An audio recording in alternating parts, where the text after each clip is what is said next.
মরতে যে হবে এটা ভাববার সময়টুকু আমাদের নেই। আমরা ব্যস্ত আমাদের ক্যারিয়ার নিয়ে, আমাদের লাইফ নিয়ে, আমাদের সমাজ নিয়ে, আমাদের ফ্যামিলি নিয়ে, আমাদের সন্তান আর সম্পদ নিয়ে আমরা super busy. We are leading a very super busy life. We don't have even a single time to think about death. মৃত্যু নিয়ে ভাবার একটা মুহূর্ত আমাদের নাই। কিন্তু পৃথিবীর সবচাইতে সুনিশ্চিত বিষয় হচ্ছে মৃত্যু, ঠিক কিনা? The most certain thing in our life is death. আমাদের জীবনের সবচাইতে সুনিশ্চিত বিষয় হচ্ছে মরণ, মরবই আমরা। And the most uncertain thing in our life is the time of death. আর আমাদের জীবনের সবচেয়ে অনিশ্চিত বিষয় হচ্ছে মৃত্যুর সময়। আমরা জানি না মরবো, যে এটা জানি, জানেন না? কিন্তু কখন মরবো এটা জানি। এই সূরাটা আপনারে এই জিনিসটা জানান দিতে এসেছে যে দুনিয়ার সম্পদ, লোভ, লালসা এগুলো নিয়ে পড়ে থেকো না। এই যে আমাদের ফ্যামিলি, আমাদের বাচ্চা কাচ্চা, আমাদের এত টাকা পয়সার হিসেব, মাস শেষে বাড়ি ভাড়া, গ্যাসের বিল, এইটা সেটা, আপনি কি মনে করছেন যে আপনি চলে গেলে এগুলো থেমে থাকবে? কিছুই থেমে থাকবে না, সব চলবে আগের মতো। থাকবেন না আপনি। এমন দুনিয়া যেটাতে আমি নাই, সব চলে। সকাল গড়িয়ে বিকেল হয়, শীত শেষে গ্রীষ্ম আসে, দিন শেষে রাত নামে, সব চলে, নাই শুধু আমি। চিল্লায় বলেন ঠিক কিনা? তো এজন্য এগুলি একটু ভাবেন। অনেক ব্যস্ত আমরা। এই দুনিয়ার পুরো জীবনটা এটা হচ্ছে লালসাময় একটা জীবন। লোভ, মরিচিকা, মায়াজাল, এই মায়াজালে আমরা আটকে আছি।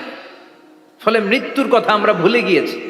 পাগলের মতো ছুটছি, আরো টাকা লাগবে, আরো খ্যাতি লাগবে, আরো যশ লাগবে, আরো দাপট লাগবে আমার। এত টাকা দিয়ে কি হবে? এত সম্পদ দিয়ে কি হবে? এত ব্যস্ততা দিয়ে কি হবে তোমার?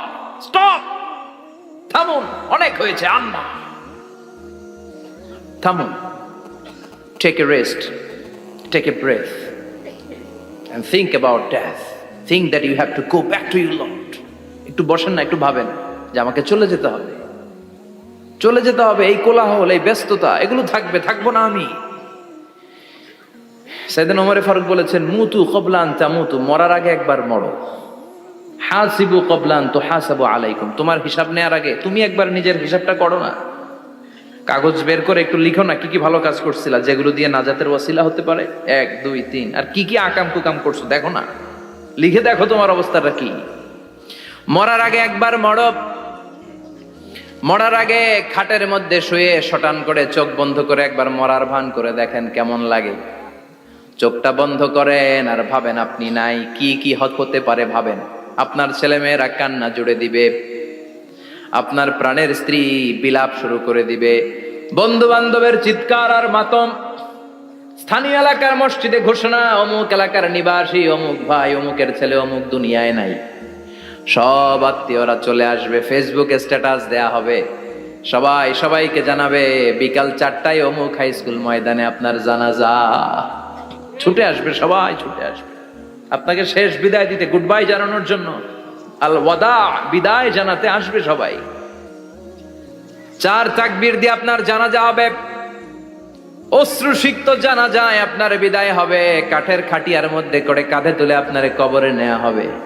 আগে থেকে খুঁড়ে রাখা কবরটার মধ্যে আপনারে বিছিয়ে দেয়া হবে। বাঁশের কচি দিয়ে তার উপরে মাটির চাপা দিয়ে সব চলে যাবে। ভাবেন না একবার চোখ বন্ধ করে, this is the circle of life, this is the nature of life. এটা সবার হবে, আমার হবে, আপনার হবে। এত মায়া, এত ভালোবাসা কই যাবে? কেউ থাকবে না।